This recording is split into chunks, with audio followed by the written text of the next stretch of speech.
Have you ever understood Watchtower's explanations about time?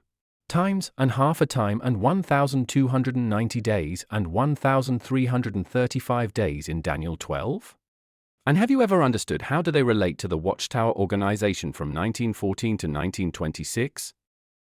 If you find those explanations hard to understand, you are not alone. In fact, the Watchtower organization has not published anything new about it in 25 years. After they published the book, Pay Attention to Daniel's Prophecy. That book claims that times and half a time ended in mid-1918 when the president of the Watchtower organization and some of his companions were put in prison, as if this was a fulfillment of that specific prophecy.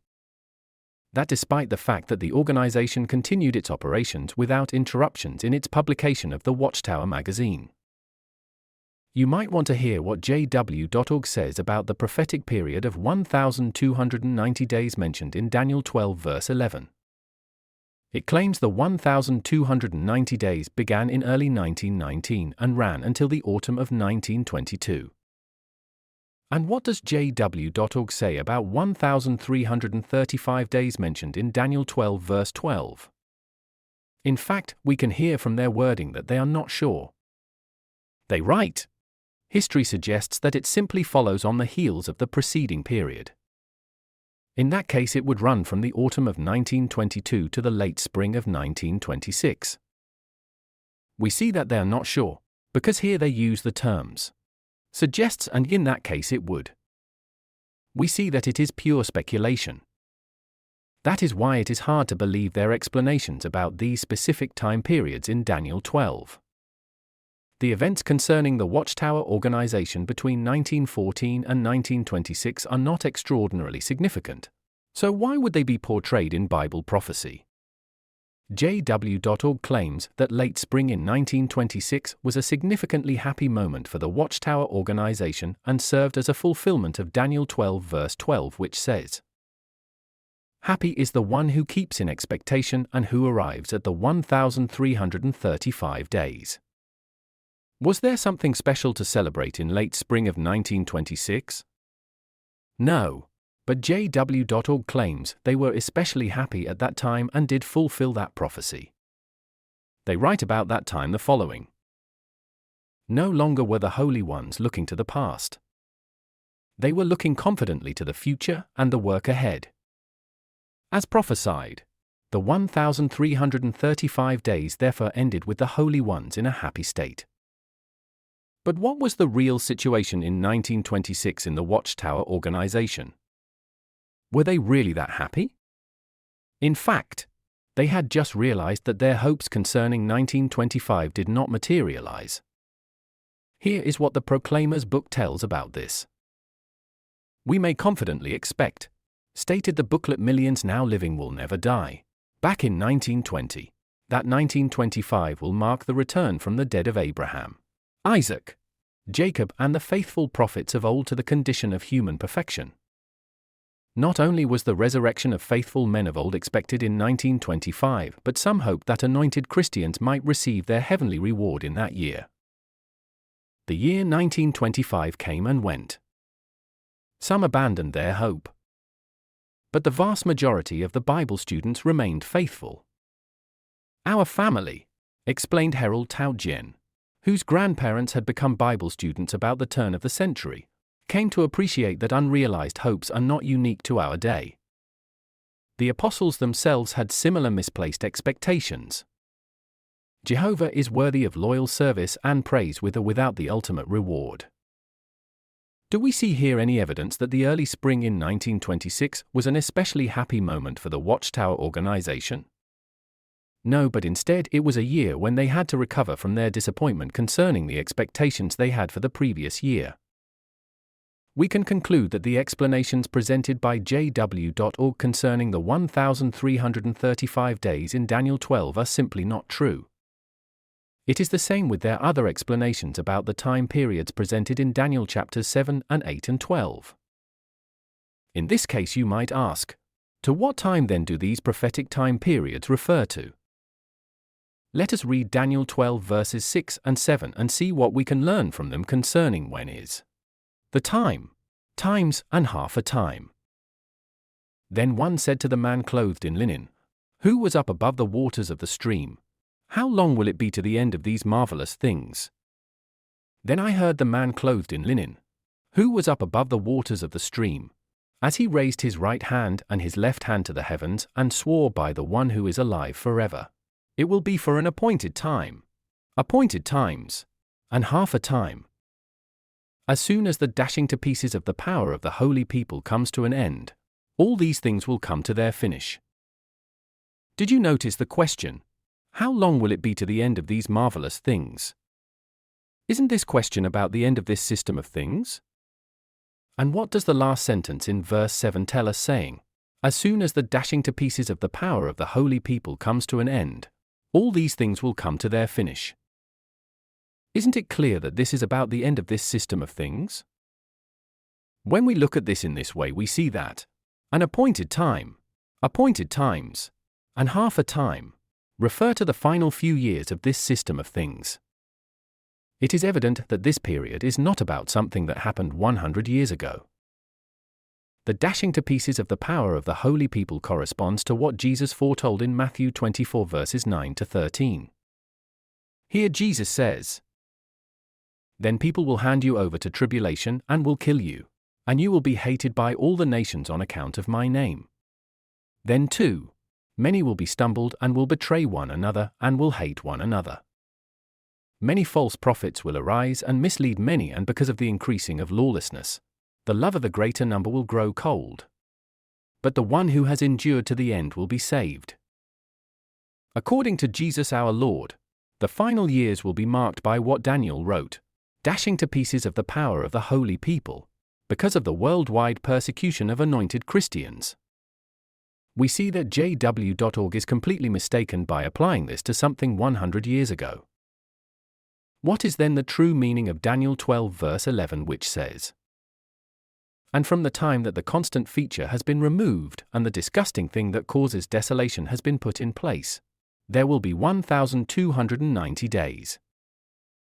JW.org claims that the disgusting thing was the League of Nations proposed in 1919. Here is their statement. This disgusting thing was first the League of Nations and re-emerged later as the United Nations. But that is not true, because these specific periods mentioned in Daniel refer to the final years before the arrival of God's kingdom. So instead of thinking about the past, we should expect that some kind of a political disgusting thing will be put in place before the end. In fact, the book of Revelation speaks about something that will be disgusting for those who serve God. It will be the beast and its image that people will be forced to worship, as stated in Revelation 13. It will be worldwide. It is something that has not yet happened. That is evident because people worldwide have not simultaneously been forced to worship a beast or its image for 42 months. That surely did not happen 100 years ago, contrary to what JW.org teaches. Someone could ask how 1,290 days relate to the appointed time, appointed times, and half a time, mentioned in Daniel 12 verse 7. Simply, that refers to the same time period. The only difference is that 1,290 days go 30 days further than a time, times, and half a time. Both of these periods begin when the worldwide persecution of Christians starts. We can comprehend that by comparing verse 7 with verse 11. Verse 7 says, "It will be for an appointed time, appointed times, and half a time. As soon as the dashing to pieces of the power of the holy people comes to an end, all these things will come to their finish." And verse 11 says, "And from the time that the constant feature has been removed and the disgusting thing that causes desolation has been put in place, there will be 1,290 days." The removal of the constant feature is the end of regular worship and the beginning of the persecution of anointed Christians worldwide, even in the so-called free world. And the thing that causes desolation is the beast and its image, as told in Revelation 13 verses 7 and 15. It says, "It was permitted to wage war with the holy ones and conquer them, and it was given authority over every tribe and people and tongue and nation. And it was permitted to give breath to the image of the wild beast, so that the image of the wild beast should both speak and cause to be killed all those who refuse to worship the image of the wild beast. We surely agree that this will be devastating. It is the disgusting thing that causes desolation mentioned in Daniel 12. This is also mentioned in Daniel 11 verse 31. Here it says, "And arms will stand up, proceeding from him. And they will profane the sanctuary, the fortress, and remove the constant feature. And they will put in place the disgusting thing that causes desolation." In fact, this event is still a future event, and therefore the following verses in Daniel 11 are also about a future time. It is not about a time in the past as claimed by the Watchtower organization. What is then the meaning of Daniel 12 verse 12, which says, "Happy is the one who keeps in expectation and who arrives at the 1,335 days." This is simply an extension of 45 days to the period of 1,290 days.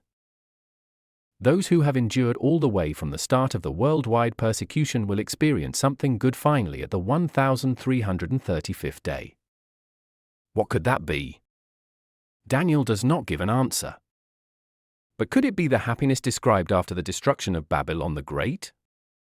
Because then comes the time for the Lamb's marriage feast. Let us read about this joy in Revelation 19, verses 7 to 9. It says, "Let us rejoice and be overjoyed and give him glory, because the marriage of the Lamb has arrived and his wife has prepared herself. Yes, it has been granted to her to be clothed with bright clean fine linen, for the fine linen stands for the righteous acts of the holy ones." And he tells me, right, happy are those invited to the evening meal of the Lamb's marriage.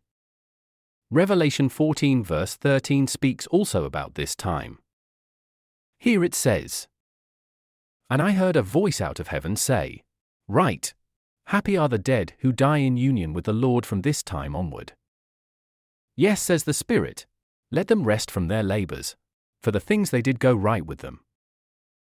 So, could it be that Daniel 12 verse 12 saying, "Happy is the one who keeps in expectation and who arrives at the 1,335 days," refers to the beginning of the first resurrection and the arrival of the time of the Lamb's marriage feast? Also, the Apostle Paul wrote about this in 1 Thessalonians 4 verses 16 and 17. He writes, "Because the Lord himself will descend from heaven with a commanding call, with an archangel's voice and with God's trumpet, and those who are dead in union with Christ will rise first. Afterward we the living who are surviving will together with them be caught away in clouds to meet the Lord in the air, and thus we will always be with the Lord." In view of all the things we have discussed now, we can firmly determine that the periods of time, times and half a time and 1,290 days and the 1,335th day are about a future time, contrary to what the JW.org teaches.